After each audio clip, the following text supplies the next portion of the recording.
ಹಾಲು ಕೆಟ್ರು ಹಾಲು ಮತ್ತ ಕೆಡಂಗಿಲ್ಲ ಅಂತಾರ ಕೈಯಾಗ ಅಧಿಕಾರ ಸಿಕ್ಕೈತಿ ಪಟ್ಟಿರಿ ನೀವು. ಅದನ್ನ ಬದಲಿ ಮಾಡೋದು ಅಷ್ಟು ಸುಲಭ ಅಲ್ಲ, ಬಹಳ ಕಠಿಣ ಐತಿ. ಅವ್ರಾಗ್ಲೇ ವಾಲ್ಯ ಅಂತ ಬಿಟ್ರ ಇನ್ನೊಬ್ಬರಿಗೆ ಅಧಿಕಾರ ಹೊಕ್ಕೈತಿ. ನದಿ ಒಳಗ ಈಜ ಬಂದು ಈಜ ಬರುವಂತ ಭೂಪ ಬೇಕ ಅಧಿಕಾರ ಬದಲಾವಣೆ ಆಗ್ಬೇಕಂದ್ರ ಅಂದಾಗ ಮಾತ್ರ ಅಧಿಕಾರ ಬದಲಾವಣೆ ಆಕೈತಿ. ಇಲ್ಲ ಅಂದ್ರೆ ಇಲ್ಲ. ಮದ್ದೆಲ್ಲದ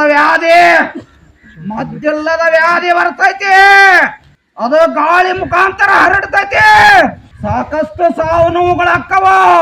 ಅದು ಭೂಮಿ ಮ್ಯಾಗ 5 ವರ್ಷ ಇರ್ತೈತಿ. ಎಚ್ಚರಿಕೆಯಿಂದ ಇರ್ರಿ. ಸಾಮಾನ್ಯರಿಗೆ ರೋಗ ಅಷ್ಟ ಅಲ್ಲ, ಆಳುವಂತ ದೊರೆಗಳಿಗೂ ಕೂಡ ಭಯಂಕರ ರೋಗಗಳು ಕಾಡ್ತಾವ. ಎಚ್ಚರಿಕೆ ಹೆಜ್ಜೆ ಇಡ್ರಿ. ನಾನಂತ ಮೆರಿಬೇಡ್ರಿ. ಗಾಡಿ ತಗೊಂಡು ಹೋಗೋರ ತಂದೆ ತಾಯಿ ಬ್ಯಾಡ ಅಂದ್ರ ಬಿಟ್ಟು ಬಿಡ್ರಿ.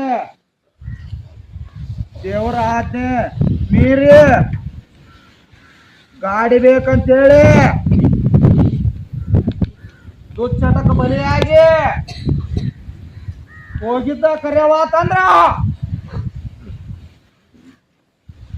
ಹಾದಿ ಬಂದ ಹೆಣ ಬೀಗ ಬಂದಣ ಆಕತಿ.